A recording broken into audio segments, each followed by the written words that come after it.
और ऐसे ही एक दूसरा विषय है भूषा। अंग्रेजों की भूषा हम हमारे जीवन में क्यों अपनाएं? आप तो नौजवान हैं, इस बात पर जरा ध्यान दीजिए कि अंग्रेज कोट पहनेंगे, सूट पहनेंगे, पैंट पहनेंगे, टाई पहनेंगे। पैंट वो क्यों पहनते हैं?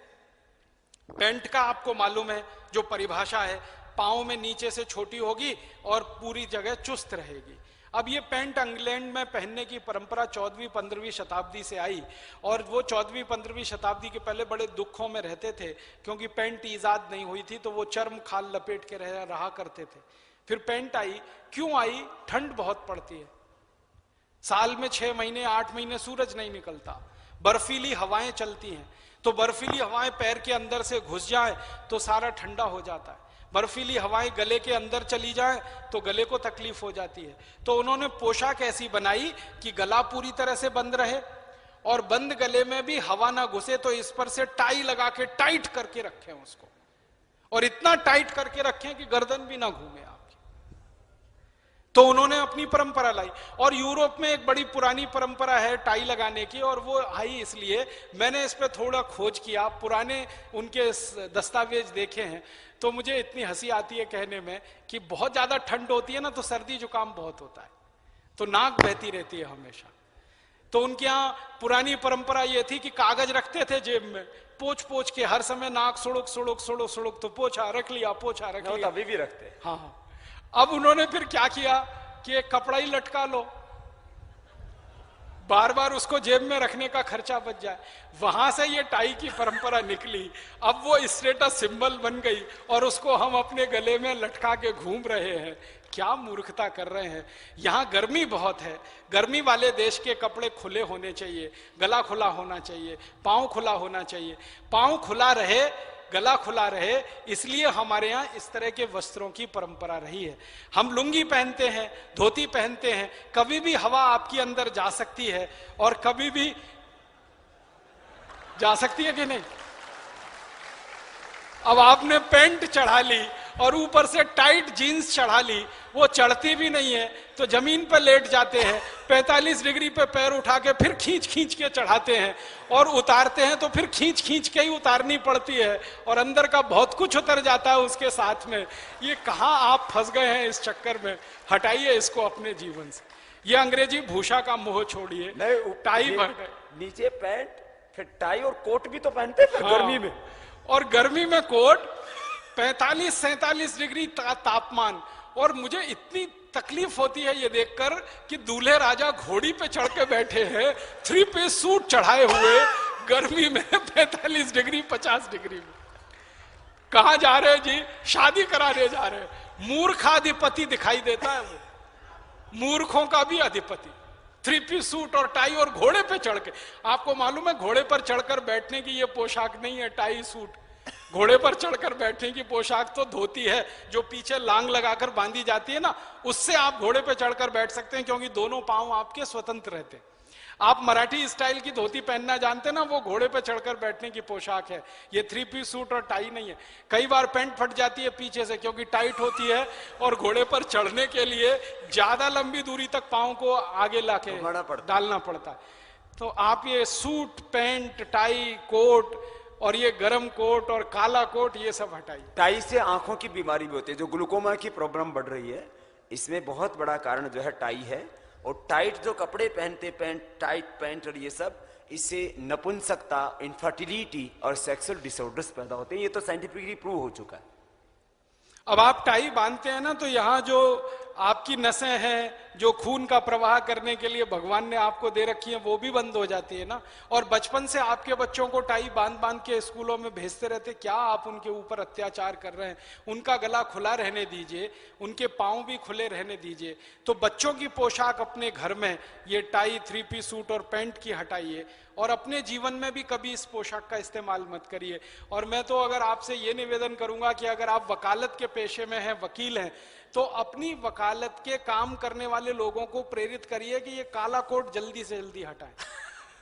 ये अंग्रेजों की परंपरा का है। आपको मालूम है इंग्लैंड में काला कोट पहन के वो न्यायाधीश बैठा करते थे, ऊपर से चोगा लगाते थे और चोगे के ऊपर वो टोपा लगाते थे।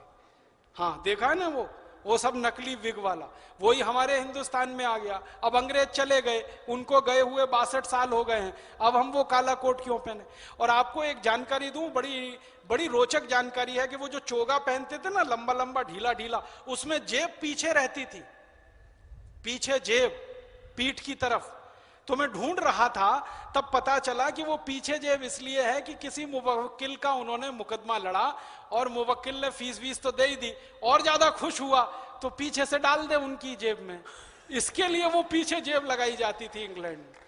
और हम भी वही नकल करके वो पीछे जेब और लंबा चोगा और सिर पे टोपा और वो काला काला।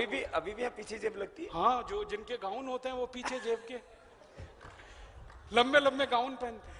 और हमारे यहां तो वैसे भी काला रंग तो गर्म देशों में बिल्कुल वर्जित होना चाहिए। आपको मालूम है काला रंग ऊष्मा का शोषक है, तो आप जितनी गर्मी में काला कोट पहनेंगे, ऊष्मा अंदर ही अंदर, गर्मी अंदर की निकल नहीं पाएगी, अंदर की गर्मी अंदर ही रहेगी, बाहर से गर्मी और अंदर आएगी, तो पसीना पसीना हो जाएंगे। और वहां बहस करेंगे कि पसीना पोंछेंगे आप अपना, और नीचे की अदालतों में तो बहस होती है तो पसीना पसीना तर हो जाता है, फिर कोर्ट पर वो पसीना गिरता है तो सफेद सफेद हो जाता है, और महीनों महीनों आप उसको धो नहीं सकते हैं, और उसमें इतनी बदबू आती है कि कोई पास खड़ा हो जाए तो वो परेशान हो जाए। ऐसे क्या आप जो है इस गुलामी को ढो रहे हैं? हटाइए। तो ये कहां से हटेगा? बार काउंसिल को आप निवेदन करिए। आप जानते हैं इस देश में एक बार काउंसिल है, उसको निवेदन करिए कि ये काले कोट को हटाने की बात बहुत पहले तय हो चुकी है। एक बार नहीं, 2 बार नहीं, 3 बार नहीं, 4 बार नहीं, बार बार तय हो चुकी है। बार काउंसिल तय कर चुकी है, बस अभी हटा रहे हैं, अभी हटा रहे हैं, अभी हटा रहे हैं, अभी हटा रहे हैं, और वो आती नहीं निर्णय में। तो थोड़ा कोशिश करिए, प्रयास करिए, दबाव डालिए, उनके बीच में चर्चाएं चलाइए, और ये अपनी गुलामी तो कम से कम हम हटा दें, ढो दें। भूषा की गुलामी हटे, भाषा की हटे। जीन्स के बारे में भी आपको बता दूं, अगर आप जीन्स लगातार पहन रहे हैं तो गुरुजी ने तो शुरू से ही कह रखा है कि भारतीय विदेशी वस्त्र हमें नहीं पहनने हैं, इससे नपुंसकता आती है।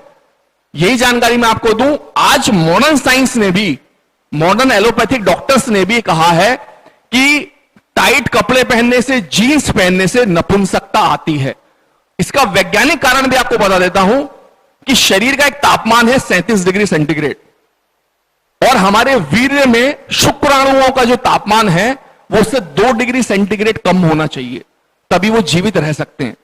इसीलिए पुरुषों में अंडकोश को शरीर से बाहर रखा गया, जिससे हमारे शुक्राणु जीवित रह सकें। लेकिन हमने क्या किया? हमारे ऋषि मुनियों ने खोज की कि आप धोती पहने, पजामा पहने, भारतीय वेशभूषा पहने, हवादार ढीली ढाली पहने, इसलिए कि अंडकोश के आसपास का तापमान ठंडा रहे, शीतल रहे। लेकिन आपने और हम सब ने विदेशी कपड़ों को पहना तो टाइट कपड़े पहन रहे हैं, बहुत टाइट चड्डी पहन रहे हैं, और वो मोटी वाली जीन्स पहन रहे हैं, जिससे क्या हो रहा है? हमारा 37 डिग्री का तापमान भी कम से कम 7 से 8 डिग्री ऊंचा और हो जाता है। तो उन डॉक्टर्स की रिपोर्ट है कि दशक भर के अंदर जो 1 मिलीग्राम के अंदर लगभग 60,000 शुक्राणु, 60 लाख शुक्राणु थे, वो केवल 10 साल के अंदर उसका सीमेंस, वो शुक्राणुओं के जो अनुपात है वो केवल 10 से 15 लाख प्रति मिलीग्राम रह गया है। 60 लाख का खत्म होते होते 10 से 15 मिलीग्राम रह गया है, 10 से 15 लाख प्रति मिलीग्राम रह गया है। तो आप कल्पना कीजिए, मात्र 10 सालों के अंदर हमने अपने शुक्राणुओं का कितना नाश किया है। तो यही बहुत बड़ी नपुंसकता का कारण बढ़ रहा है। तो बात यह है कि विदेशी अगर कंपनी बना रही है, जीन्स पहनने के लिए कह रही है, तो वो गलत है, लेकिन मैं स्वदेशी के नाम पर अगर जीन्स बनाऊं तो वो सही है। तो ये हो नहीं सकता। तो आप सभी से यही आग्रह है कि मूल समस्या को समझिए, स्वदेशी की अवधारणा को जानिए। राजीव भाई ने पूरा जीवन इसी बात पे लगाया। हम सबको तो लड़ाई ये लड़नी थी कि मैगी के विरुद्ध लड़ना था। मैगी के विरुद्ध लड़ने का अभियान ये नहीं हो सकता कि गुरुदेव और मैं और हमारे जो जितने भी स्वदेशी गव्य सिद्ध हैं वो मैगी बनाना शुरू कर दें।